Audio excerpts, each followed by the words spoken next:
Hello, everyone. Sammy here, and I'm here today to finally make good on something I promised for all of you. As many of you may know, this past December, over Christmas break, which is a little under a month ago, I came out to my parents.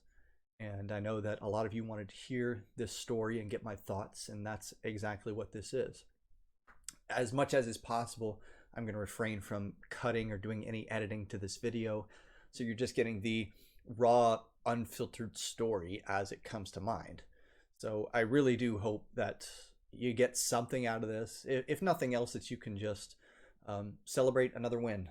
But hopefully you can get something more out of it, like giving you some kind of inspiration or encouragement for you to take whatever that next step is for you. I'm going to clear a couple things up first before I get into the story proper.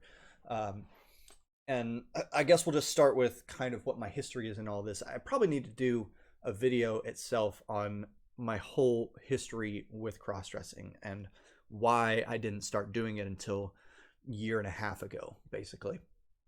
But the short version is that it was something I always wanted to do, but I grew up in the South in the 90s. It's a very conservative time, very conservative area, and of course I grew up in the church as well.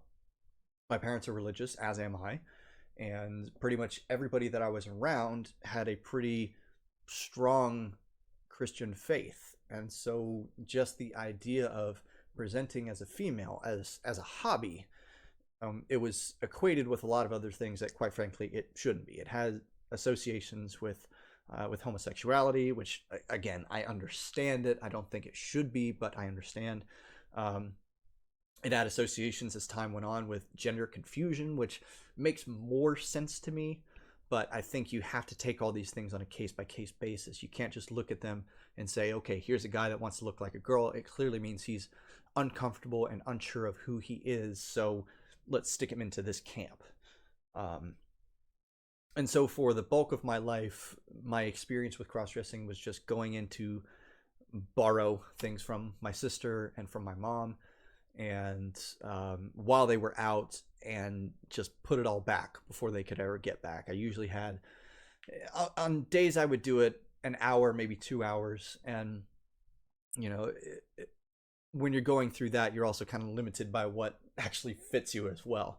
Now, my sister and I are roughly the same size, and we were growing up, so I at least had that with my mom's stuff. Of course, that wasn't the case.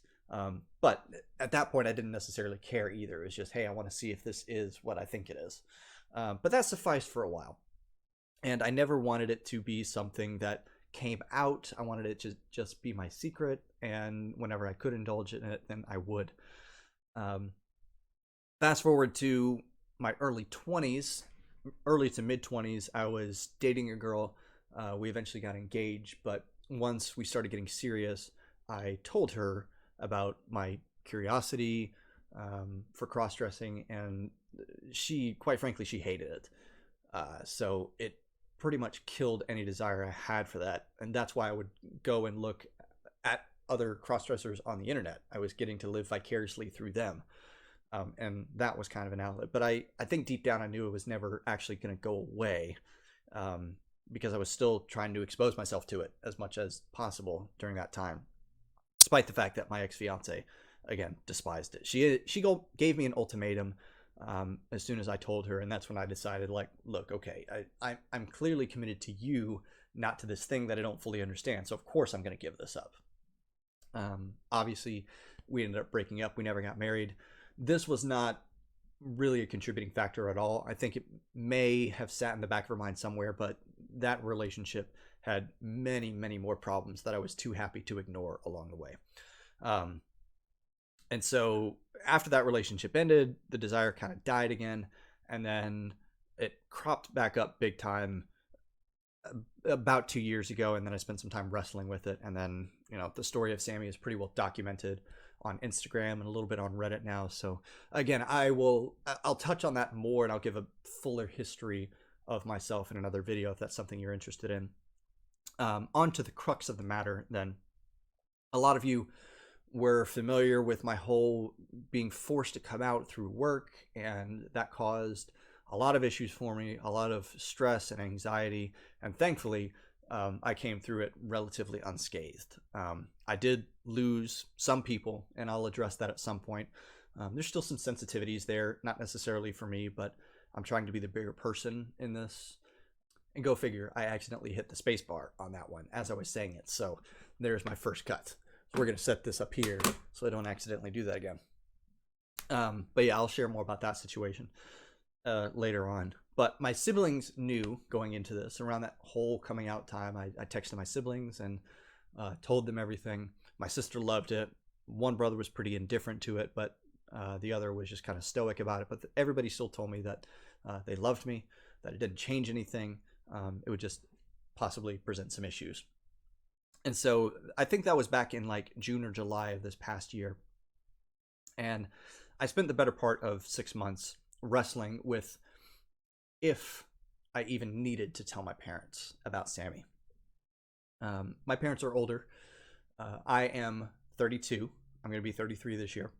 My father is, oh gosh, how old is he? He's going to be 76 this year. And my mom is going to be 65 this year. Right? I'm pretty sure I did that right. Yeah. No, 67. Anyway, they're both older. And without trying to sound morbid in any capacity, there was part of me that said it would just be easier if they didn't know. So they didn't have to deal with that in their older age. That the picture they have of their son of his entire life for 32 years would be the one they maintain for the rest of their life. And I think there's part of me that said that that's a kindness to my parents. Some would say that it's me trying to rationalize hiding something. And quite frankly, I still don't know where I land on that one, but the deed is done. So it's kind of irrelevant at this point. But through many conversations with people, I became more convinced that I needed to tell them. In no small part because as I think back on how I got forced out in the first place, it just kind of, I lost control of it. And it's really not anything that I did that was uncautious, so to speak. Because the fact of the matter is, the more that you expose yourself on the internet, and I have a decent following on Instagram. I think when I looked today, I was at 4,700 followers. I'm not a superstar by any means, but I'm also not hiding. Couple that with when you have people who are following you, which is the case for some of my coworkers and some of my closest friends now, all of a sudden you have this commonality that gets intertwined on social media. So now Sammy's profile is starting to pop up in suggested follows for somebody else that I know. Actually, funny story, when I told my sister about it and gave her my Instagram handle, she blocked me at some point. I popped up in her suggested, she took a look and said, I don't know who this person is, and so she just blocked me, and we had a good laugh about that. But it's a thing that's almost inevitable to happen as you start to gain more of a reach with the people that you actually know. And that was one of the things that I feared, is that my dad is not on social media at all, but my mom is. And we have a lot of common following on Facebook, on Instagram, on Twitter a bit. And even though she's not like huge on social media, she's on it enough that if she saw it, she would notice it. And so there was that factor. And then I think the other factor was, well, what if it's not her? What if it's some of her friends? And word travels very, very quickly on the internet. And so if somebody sees you and they're pretty sure it's you, again, try not to take this as me slamming anybody, but more often than not, they're not going to come talk to you. They're going to go and talk to everybody else about you to try to figure out what's going on. And I think in their mind, they think that's the good idea, so they can get as much information as possible before they come talk to you. I disagree with that. That's another conversation for another time. So for all those reasons, I felt it was important that my parents know about Sammy. And I said, look, they deserve to hear it from me. They deserve to hear it in person. And so I was just hoping and praying that I was going to make it 6 months. Basically, that was the time until I was going to get home without them ever figuring it out. There were some question marks along the way. My mom would call me on occasion, and a lot of the phone calls would end. So, okay, I have a serious question to ask you, and I would just be like, "Oh no, what is this going to be?" But thankfully, it never came to that. When I saw my sister back home, apparently my mom would say some things on occasion, and she and her boyfriend would look at each other and wonder if my mom knew. And again, thankfully, that wasn't the case. So I went to see my parents. Of course, during COVID, there's not a whole lot else that I was going to do while I was there, but I did make it a point to spend a little bit of time with my sister and some close friends just to run it by them one more time, just to make sure that we're all on the same page about what does and doesn't need to be said. My sister and I agreed that it was a strong possibility that if not my mom, then some of her friends were eventually going to find out through the grapevine, and it was better for it to come from me than from anybody else. And my friends agreed that frankly I didn't need to really be afraid of it.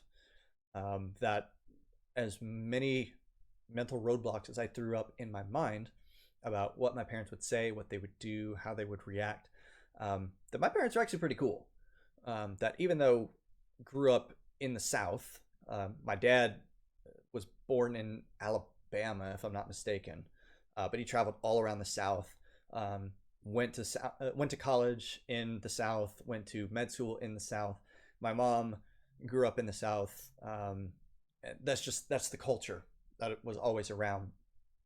And to their credit, they have always done their best to kind of stand above that and see through the characteristics of how best to put this. They try not to just see the caricatures of people, and they try not to see the stereotypes. They try to see the person for who they are. And I think a benefit of them both being medical professionals is a lot of times they're going to see things as a case, but they're also going to see that there's more to the story than what somebody is telling you. And I think that's a huge, huge piece of growth for anybody to go through. And if you have to do it professionally, then great. But if you don't, then, get to that point where you recognize that behind every story, there's a storyteller. Behind every question, there's a questioner. There's always more going on than you think there is. So train yourself and hone that skill to hold back from your initial reaction, ask the right questions, show interest, do all those other kind of things. Anyway, I'm getting off topic again. So with those conversations had with my sister and my friends, I decided that when I got the chance, I was just going to go for it. And lo and behold, I think it was that night or the night after I had seen my friends, we were talking about what we were going to do for dinner. Of course, COVID's around, you can't really go out.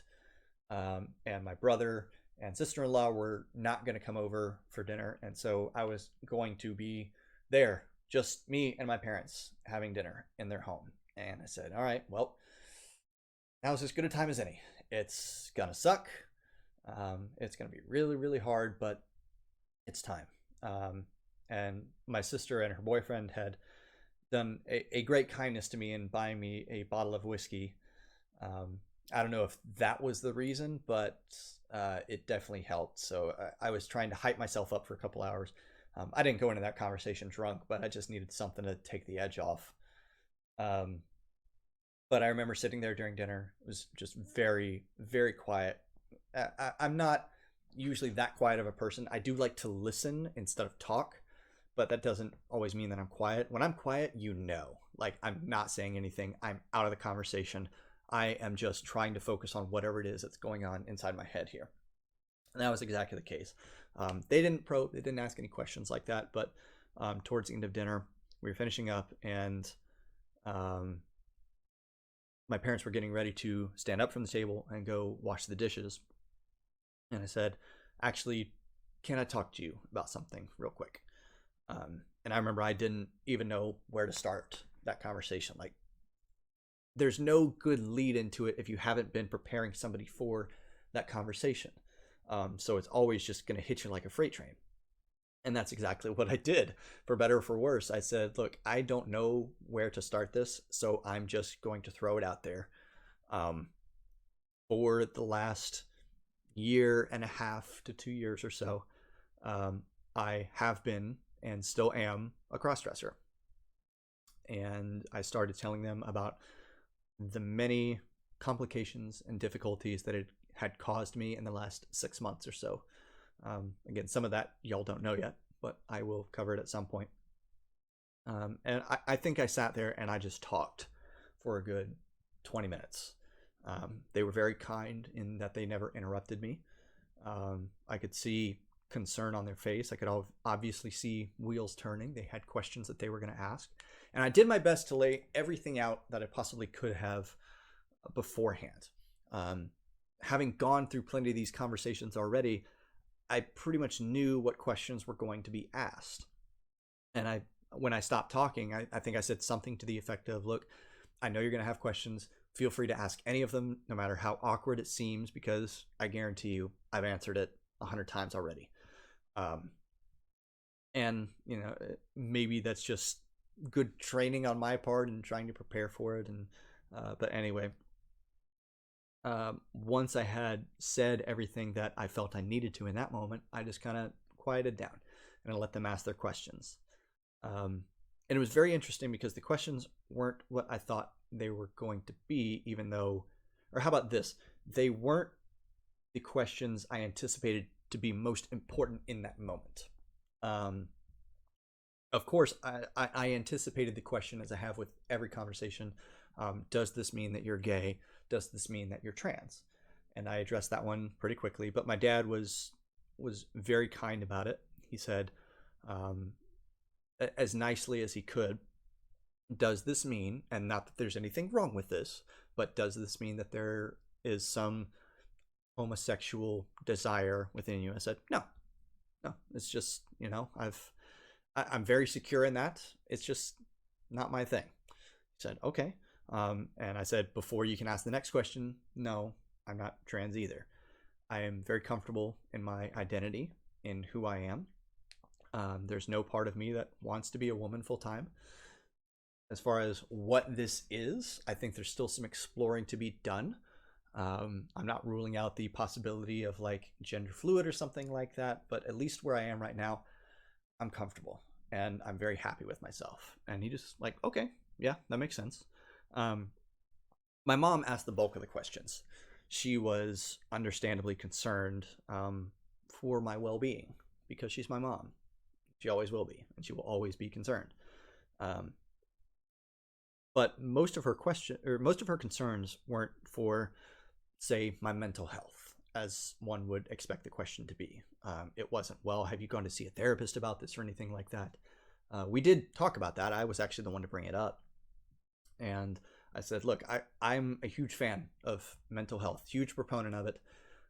Were I in a better financial place right now, I would be seeing some kind of counselor, therapist, some kind of gender specialist to help me talk through exactly what Sammy is to me. And even though I am 99% certain of what they will say because I am comfortable and confident in who I am, it's always a good idea to have a professional's opinion on whatever it is that's going on. But no, most of my mom's questions were like, so when you're going out, are you going out alone? I said, well, that kind of depends. I have a couple rules that I follow, and that's if alcohol is involved, I never go out alone. It's just, that's a smart thing to do. She said, yeah, well, there are a lot of hateful people in the world, and unfortunately she's right. And her knowing where I live, again, it's in the South, it's conservative, it's not exactly the most LGBTQ welcoming place in the world. She just said, I just want to make sure that you're being safe with all that, because people are going to say nasty stuff to you. And if you're not careful, people are going to do nasty things to you. For those of you that don't know, I do have a concealed carry permit. And so it's very nice to have a big purse with a pistol inside just in case you ever need it. I know that's not the most popular thing to hear, but in the interest of safety, that's what it's there for. just in case, because I know the possibility of what people would say or do to me just because they hate who I have chosen to be. And that's a very sad state of affairs. Um, Again, another conversation for another time, but most of my mom's questions were in that ballpark of, well, are you being safe? What are you doing? Who can I call to check up on you just in case? And so I told her some names. My best friend down here, who's my photographer, and I just love her to death. But the person who has really helped Sammy blossom as much as she has in the last year and a half or so. Um, but then when it came down to questions of, sorry, I'm getting very parched because I'm sitting here and talking without taking a break, without drinking anything. This definitely isn't hydration, but it's something. Um, and so when it came down to questions of, well, again, what is it that you're doing and where is it that you see all of this going? Um, her heart was in the right place, and I understand that. And so I didn't take offense to anything that she had to ask about that, because she, knowing some of the difficulties and some of the loss that Sammy has caused me, um, she was concerned. She wanted to know what my future looks like professionally. For those of you who don't know, I got my master's degree in theology from an orthodox but somewhat conservative seminary. And cross-dressing in the church is not really widely accepted. It's still pretty taboo. I actually made a video about that on my YouTube channel, just tackling the question, is cross-dressing a sin? And that's something that she and I talked about in that moment. But also she had questions of, well, what if you find that right girl for you? And what if you see a future with her? What are you going to do about it? And I said, I genuinely don't know. I said, at the very least, I'm going to tell whoever this girl is what's going on. And I'm going to leave it in her court as to whether she wants to continue to be with me or not. But the fact of the matter is that at this point in life, I would much rather be single and happy than with somebody and compromised, unhappy, feeling like I'm hiding part of who I am. Pick your favorite for whatever that is, but I don't want to give up Sammy because somebody else hates it. Whenever I'm ready to hang up my heel, so to speak, I want it to be on my terms, and because I've had my fun with it, and I say, look, I just don't want to do it anymore. Will that happen at some point? I have no idea. But, for right now, I'm enjoying this for all that it is.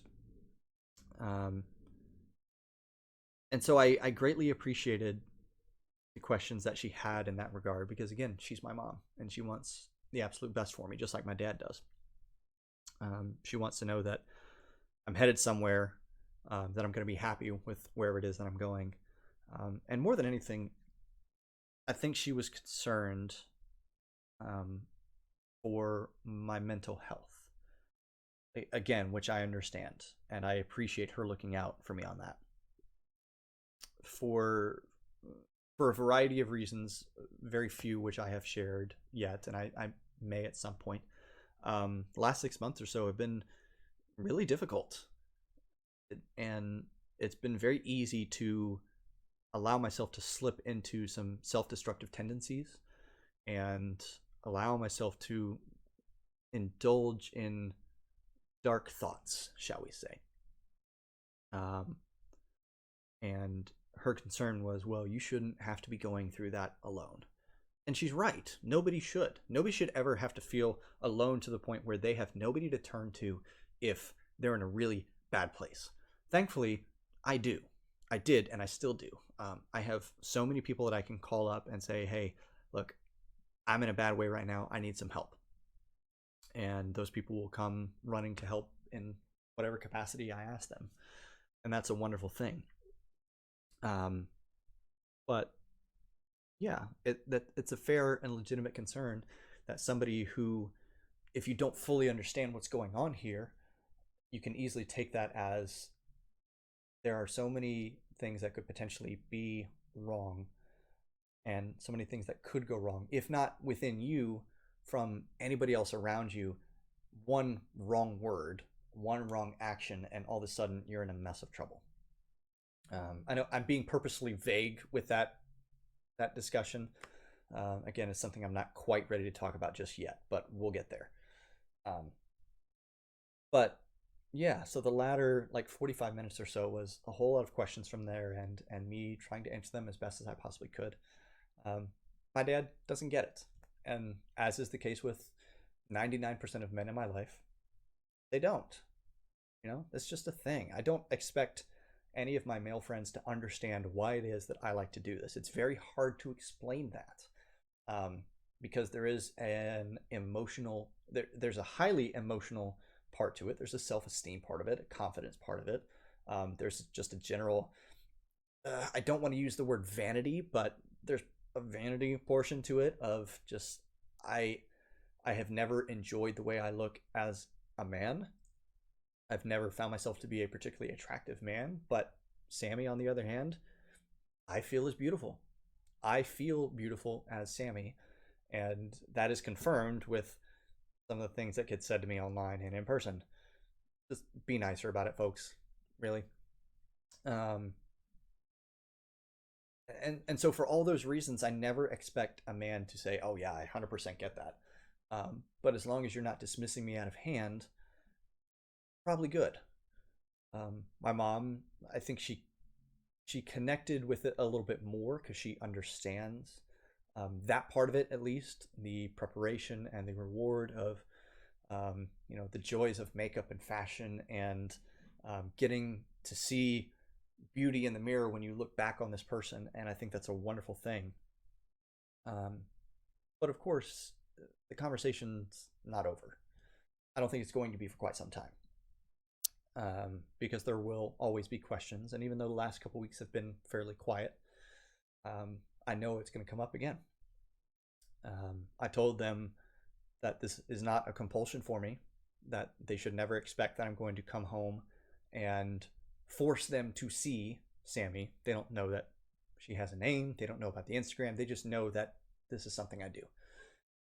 Again, baby steps, pick your battles, y'all. And where was I going with that? Um, yeah, I told them it's not a compulsion, but what they need to know is that it's a distinct possibility that when I come home in the future, my sister and I are going to want to go out. And out of respect for them, I'll go to her house, we'll do our makeup, we'll get changed, we'll go have our good fun, and then I'll come back in guy mode, and that'll be that. In my mind, that's not a huge sacrifice to make. I don't need them to see Sammy. I don't need them to accept Sammy and have Sammy forced down their throat. If they want to, then I absolutely will. But I understand how difficult that must be and how uncomfortable it must make you as a parent. Um, so that's kind of where we left it. And when all was said and done, we stood up. They both gave me giant hugs and said, "We still love you. This doesn't change anything about you. We're sorry that you have had to deal with this for as long as you have. Um, you know that you can always come and talk to us about anything, but you're still the same person. We're going to love you no matter what, and we're going to help you no matter what." And that pretty much brought me to tears on the spot, which I expected. Um, and that was pretty much the end of the conversation. One characteristic of my dad in particular is whenever I leave home, whenever I fly out, I will typically get an early morning flight, like 6 in the morning, something like that. And since he is up and ready to go to work, he will usually be the one to take me. And without fail, he will bring up something that just he and I need to talk about on the car ride to the airport. And sure enough, it was about this time. But there were no further questions. It was just, once again, thank you for talking to us. Thank you for trusting us with this. And just want to reassure you that I love you, that nothing is going to change, and we can't wait to see you again. And that was pretty much it. like I said, I don't think the conversation's over yet. I think there are going to be more phone calls, more text messages, more in-person conversations to have. I think the next time I do end up coming home, there will be some sort of discussion about it.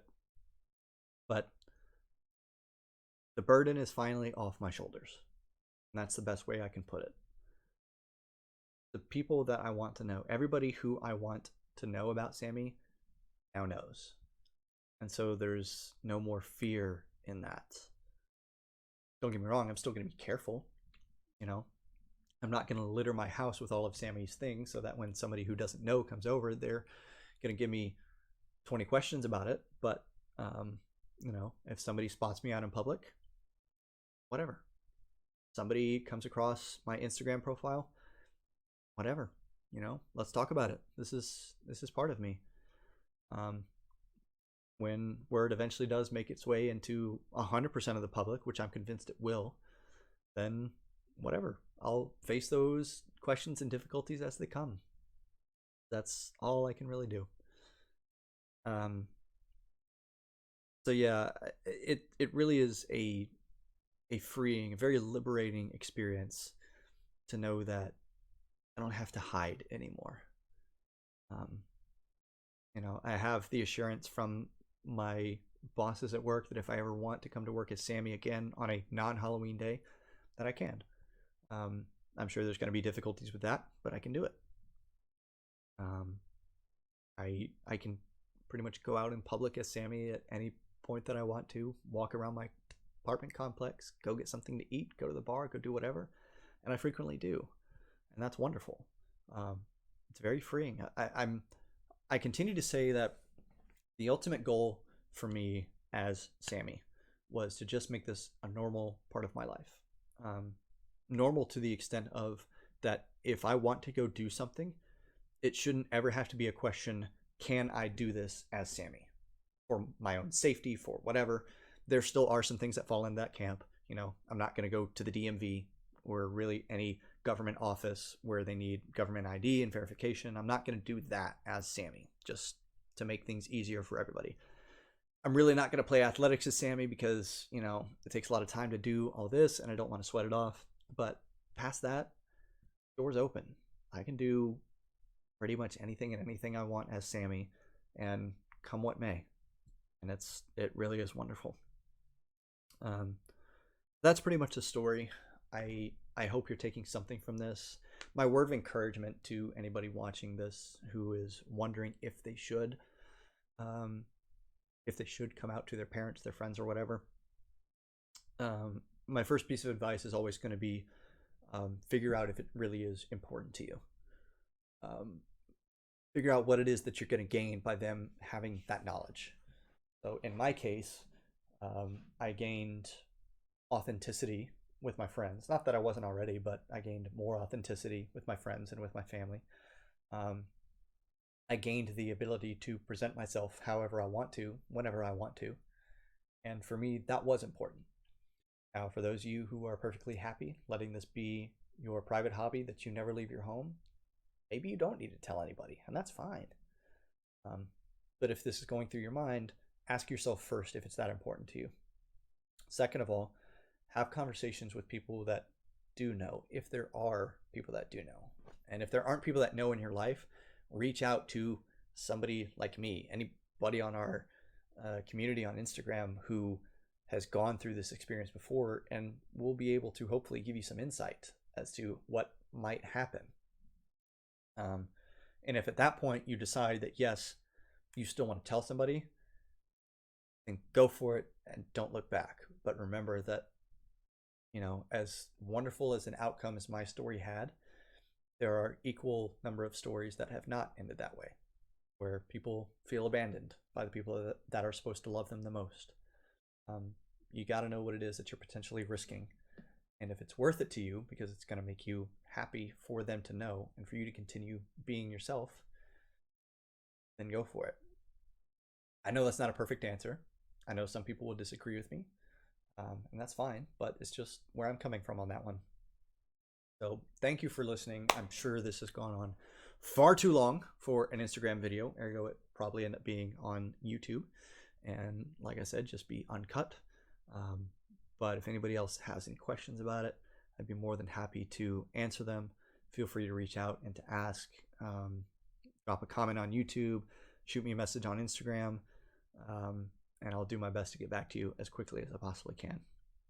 But that's my whole story. I'm now out. I'm as out as I want to be, and anything above and beyond is just gravy. You know, I guess maybe we're looking forward to the day where Sammy is 100% in public, meaning my social media, my regular social medias reflect that, and there's no question about it whatsoever. But you know, we'll cross that bridge when we get there, and I'm sure it'll be a reason for another video when that time comes. But thank you everybody for watching. I hope you got something out of this. Maybe just a smile on your face, maybe some encouragement to do something you need to do. But I sincerely hope you got something out of it. So until next time, take care.